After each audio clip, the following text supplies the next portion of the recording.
when I was at the waterfall with my friend, she said to me, "Isn't that just a beautiful representation of feminine energy, the waterfall itself?" And I said, "Oh my gosh, you're absolutely right." I said, and it's not just that, but it's both the masculine and the feminine showing itself in nature, where the masculine energy is the rocks upon which the water flows, upon which the feminine energy flows. But if you didn't have those rocks, it wouldn't create such majesty. If you didn't have that container, that sacred container, that protective energy, that structure, that the masculine energy, the power and the beauty that the masculine energy contains, you wouldn't have the majesty of the waterfall, the flow of the feminine energy. It would just be water everywhere. It would just be wild. It would just be just uncontained. Um, Feminine energy isn't contained as in boxed in. It isn't contained as in controlled. That's where the patriarchy has kind of gotten it wrong. That's where we've gotten it wrong over centuries. Feminine energy is wild by nature. It is something that needs to be flowing and free flowing. And the masculine energy is the one, especially with regards to her emotions and her expression. And the masculine energy is the one that holds that space. And I'm just getting this beautiful image. We had channeled this yesterday in the Sacred Union Energy update. I had channeled this a long, long time ago, actually. It's one of my favorite cards in all of tarot. It's a Lover's card in this Gilded Tarot deck.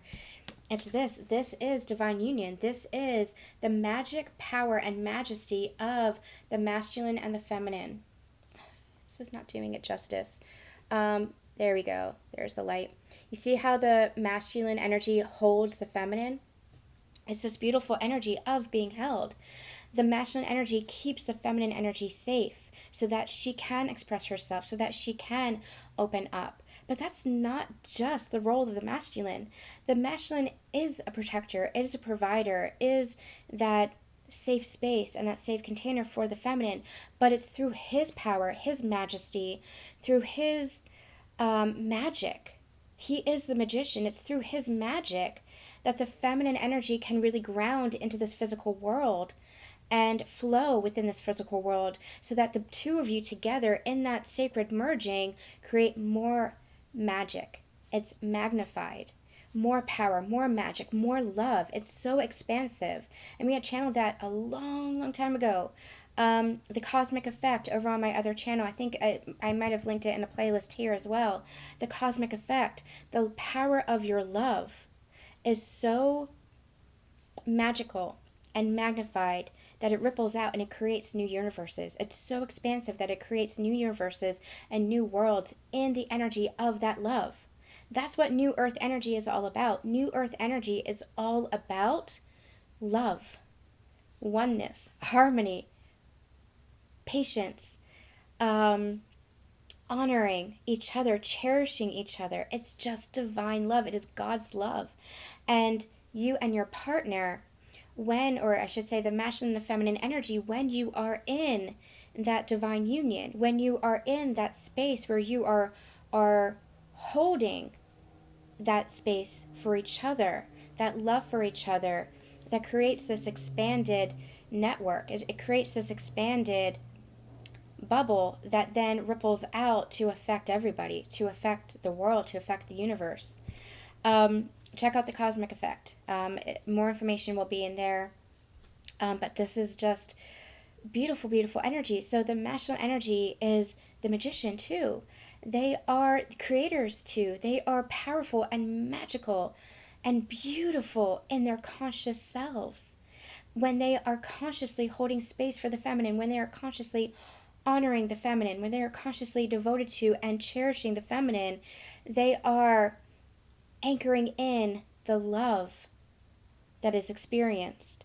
So, really, I mean, when we think about feminine and masculine energies, when I remember that waterfall and how majestic it was, and I have pictures of it on my social media pages and videos of it on my social media pages, when I think of how powerful and majestic that flow of water was, just rippling over the rocks, and the way it just flowed so naturally, that is this divine union, that is this divine love. It is meant to flow so beautifully, so naturally.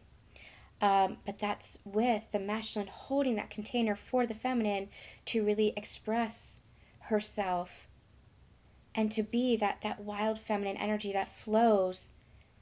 It's funny, not coincidence. It's funny to me how, when I hit record, I just start channeling. I don't always know or plan what's going to be said. I just really speak from the heart. This is channeling. And it's funny how they guided me to speak about how, who I've become and who I was and who I feel at every given moment.